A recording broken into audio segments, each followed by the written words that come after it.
మన తెలుగు సంవత్సరం మొదలైన తర్వాత వచ్చే మొదటి ఏకాదశి గురించి ఈ వీడియోలో పూర్తిగా వివరంగా తెలుసుకుందాం. ఉగాది పండుగతో మనకు కొత్త సంవత్సరం చైత్ర మాసంతో మొదలయ్యింది కదా. ఈ మొదటి నెలలో వచ్చే ఏకాదశికి చాలా శక్తివంతంగా ఉంటుంది. దీన్నే కామద ఏకాదశి లేదా సౌమ్య ఏకాదశి అని కూడా పిలుస్తారు. ఈ కామద ఏకాదశి వ్రతం గురించి, అలాగే ఉపవాసం ఎలా ఉండాలి, దీని వెనుక ఉన్న అసలు కథ ఏంటి అనే విషయం గురించి ఈ వీడియోలో పూర్తిగా వివరంగా తెలుసుకుందాం. అసలు ఏకాదశి అంటే ఏమిటి, ఆ రోజు ఎందుకు ఉపవాసం ఉండాలి, దానివల్ల మనకు శారీరకంగా మానసికంగా ఎలాంటి లాభాలు వస్తాయనే విషయాల గురించి కూడా ఈ వీడియోలో వివరంగా తెలుసుకుందాం.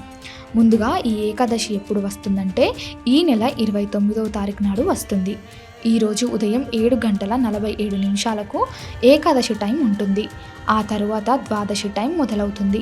మన హిందూ సాంప్రదాయం ప్రకారం సూర్యుడు ఉదయించే సమయానికి ఏ తిథి అయితే ఉంటుందో ఆ రోజంతా అదే తిథిని లెక్కల్లోకి తీసుకుంటారు. కాబట్టి మనం 29వ తారీఖు రోజే ఏకాదశి ఉపవాసం చేయాలి. ఆ రోజంతా దేవుడి నామస్మరణ చేసుకుంటూ ఉండి ఆ మరుసటి రోజు అంటే 30వ తారీఖు ఉదయం సూర్యుడు వచ్చే టైంకి ఉపవాసాన్ని వదిలేయాలి. ఇలా సరైన టైంకి ఉపవాసాన్ని సరైన టైంకి విమరించడం వల్ల మనకు పూర్తి ఫలితం వస్తుంది. దేనికైనా ఒక సిస్టమ్ ఫాలో అవ్వడం చాలా ముఖ్యం కదా. పూజల విషయంలో కూడా టైమింగ్స్ అనేవి చాలా ముఖ్యమైన పాత్రను పోషిస్తాయి. అసలు ఈ ఏకాదశికి ఇంత ప్రాధాన్యత ఎందుకు వచ్చింది, ఈ కామద ఏకాదశి అనే పేరు ఎందుకు వచ్చింది అంటే దీని వెనుక ఒక ముఖ్యమైన పురాణ గాథ ఉంది. మహాభారతం సమయంలో పాండవులు అడవులలో ఉన్నప్పుడు వాళ్ళకి రాజభారం, ఆందోళనలు ఏమీ లేవు కదా. ఆ ఖాళీ సమయాన్ని వాళ్ళు చాలా బాగా ఉపయోగించుకున్నారు. మనకి కూడా ఖాళీ టైం దొరికినప్పుడు ఏదైనా మంచి నేర్చుకోవాలనిపిస్తుంది కదా. అలాగే ధర్మరాజు తనకి వచ్చిన సందేహాలన్నీ కృష్ణుణ్ణి అడిగి తెలుసుకుంటున్నాడు. అలా ఈ ఏకాదశుల గురించి ధర్మరాజు అడిగినప్పుడు శ్రీకృష్ణుడు ఒక కథ చెప్పాడు. పూర్వంధరుడు అనే ఒక రాజు ఉండేవాడు. ఆయన చాలా గొప్ప రాజు. ఆయన ఆ సంస్థలో చాలామంది గాయకులను, నృత్యకారులను, సంగీత దర్శకులు ఉండేవాళ్ళు. వాళ్ళని ఆ కాలంలో గాంధర్వులు అని పిలిచేవాళ్ళు. ఆ సభ ఎప్పుడు పాటలతో, డాన్సులతో చాలా సందడిగా, ఎంటర్టైన్గా ఉండేది. ఒకరోజు ఒక గాయకుడు రాజుగారి ముందు పాట పాడుతున్నాడు. కానీ ఆ రోజు అతన్ని చూడడానికి అతని భార్య లలిత అక్కడికి రాలేదు. దాంతో అతను తన భార్య లలిత గురించి ఆలోచిస్తూ పాటను సరిగ్గా పాడలేదు. మైండ్ ఎక్కడో ఉంటే పని సరిగ్గా జరగదు కదా. మనం కూడా ఆఫీస్లలో వేరే ఆలోచనలో ఉంటే వర్క్లో తప్పులు చేస్తాం. అలాగే అతని పాటలలో భావం మిస్ అయ్యింది. ఆ తప్పుని గమనించిన రాజుకు విపరీతమైన కోపం వచ్చింది. నా ముందే పాడుతూ వేరే వాళ్ళ గురించి ఆలోచిస్తావా, నువ్వు అసలు మనిషిలాగా కాకుండా ఒక రాక్షసిలాగా మారిపోతావని పెద్ద శాపం ఇచ్చాడు. ఆ శాపం వల్ల ఆ అందమైన గాయకుడు కాస్త వికారంగా, భయంకరమైన ఒక రాక్షసుడిలాగా మారిపోయాడు. ఆ విషయం తెలుసుకున్న అతని భార్య లలిత చాలా బాధపడింది. తన భర్తకి వచ్చిన కష్టాన్ని చూసి తట్టుకోలేకపోయింది. ఎలాగైనా తన భర్తని మళ్ళీ మామూలు మనిషిని చెయ్యాలని నిర్ణయించుకుంది. తన భర్తను వెంట పెట్టుకొని అడవుల వెంట తిరుగుతూ ఎవరైనా గొప్ప మునులు కనిపిస్తే వాళ్ళని సహాయం అడుగుదామని వెతికింది. అలా తిరుగుతూ శృంగి అనే ఒక గొప్ప ముని ఆశ్రమానికి చేరుకుంది. ఆ ముని దగ్గరికి వెళ్ళి తన బాధంతా చెప్పుకొని ఏడ్చింది. అప్పుడు ఆ ముని ఆమెకు ఒక మంచి సలహా ఇచ్చాడు. చైత్రమాసంలో వచ్చే పౌర్ణమికి ముందు ఒక ఏకాదశి వస్తుంది. అదే ఈ కామద ఏకాదశి. ఈ రోజున నువ్వు సరైన విధంగా ఉపవాసం ఉండి దేవుడికి పూజ చేస్తే నీ భర్తకున్న శాపం పోయి మళ్ళీ మామూలు మనిషి అవుతాడని చెప్పాడు. ఆ ముని చెప్పినట్టే ఆమె చాలా భక్తితో ఆ రోజు ఏకాదశి పూజ చేసింది. పూర్తిగా ఉపవాసం ఉండి దేవుణ్ణి గట్టిగా కోరుకుంది.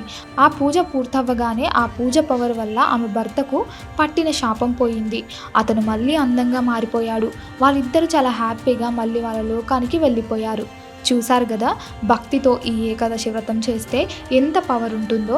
మనం కూడా మన జీవితంలో ఉన్న సమస్యలన్నీ పోవాలన్నా, మన కోరికలు సక్సెస్ అవ్వాలన్నా ఈ ఏకాదశి రోజున పూజ చేసుకోవడం చాలా చాలా మంచిదని ఈ కథ ద్వారా మనకు అర్థమవుతుంది. మరి ఈ ఉపవాసం ఎలా చేయాలి, నియమాలు ఏంటి అనేది ఇప్పుడు కూడా వివరంగా తెలుసుకుందాం. ఏకాదశి ఉపవాసం అంటే కేవలం ఒక్కరోజు కాదు. దీనికి ముందు రోజు నుంచే మనం కొంచెం జాగ్రత్తగా ఉండాలి. అంటే దశమి రోజు నుంచే కంట్రోల్గా ఉండాలి. నాన్ వెజ్ అస్సలు తినకూడదు. అన్ని బ్యాడ్ హ్యాబిట్స్కి పూర్తిగా దూరంగా ఉండాలి. రాత్రిపూట ఫ్రూట్స్ లాంటివి తీసుకుంటే మంచిది. అలాగే కింద నేల మీద పడుకుంటే ఇంకా మంచిదని జ్యోతిష్య పండితులు స్పష్టం చేస్తున్నారు. ఇక అసలు రోజు అంటే ఏకాదశి రోజు పొద్దున్నే త్వరగా నిద్ర లేవాలి. ఇల్లంతా శుభ్రం చేసుకొని తలస్నానం చేసి దేవుడికి దండం పెట్టుకోవాలి.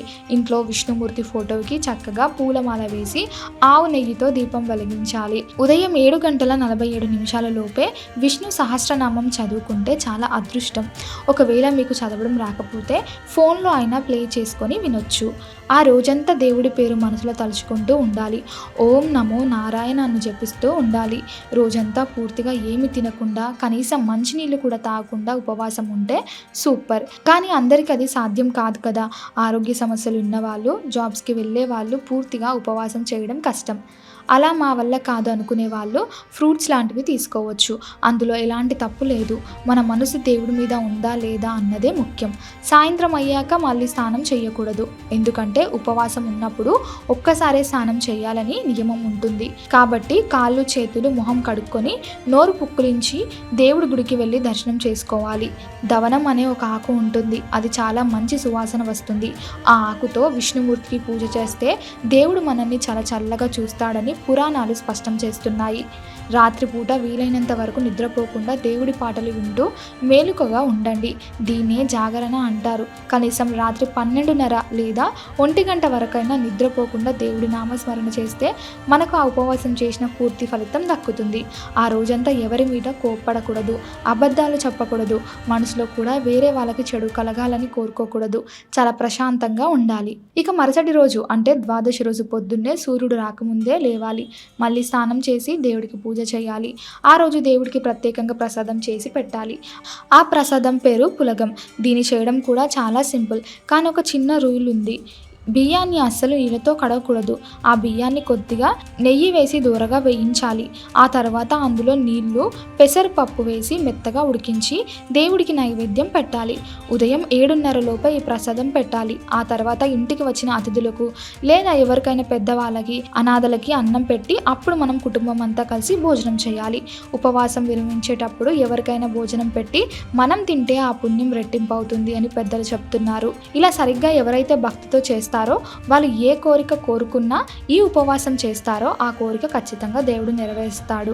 ఎవరైనా కొత్తగా ఈ సంవత్సరం ఏకాదశి ఉపవాసం ప్రారంభించాలి అనుకుంటే ఈ నెల నుంచే మీరు ఇలాంటి సందేహం లేకుండా హ్యాపీగా స్టార్ట్ చేయవచ్చు. ఎందుకంటే ఇది మన తెలుగు వాళ్ళకి కొత్త సంవత్సరం మొదటి నెల కదా. మంచి పనులు ఎప్పుడైనా కొత్త సంవత్సరంలో ప్రారంభించడం మంచి సెంటిమెంట్. ఒకసారి ప్రారంభించాక మళ్ళీ వచ్చే ఉగాది వరకు కంటిన్యూ చేయాలి. ఈ సంవత్సరం ఇంకో స్పెషాలిటీ ఏంటంటే మామూలుగా ప్రతి సంవత్సరంలో వచ్చే 24 ఏకాదశులకు బదులు ఈసారి 26 ఏకాదశులు వస్తున్నాయి. కాబట్టి మీకు ఇంకా ఎక్కువ పూజ చేసుకునే అవకాశం వస్తుంది. ఈ వీడియో మీకు నచ్చినట్లయితే లైక్ చేయండి, షేర్ చేయండి. ఇలాంటి మరిన్ని వీడియోల కోసం ఛానల్ని సబ్స్క్రైబ్ చేసుకోండి. అలాగే బెల్ ఐకాన్ని నొక్కండి. దీని ద్వారా మేము చేసే ప్రతి వీడియో నోటిఫికేషన్ రూపంలో మీ వద్దకు చేరుతుంది. సర్వేజన సుఖినో భవంతు.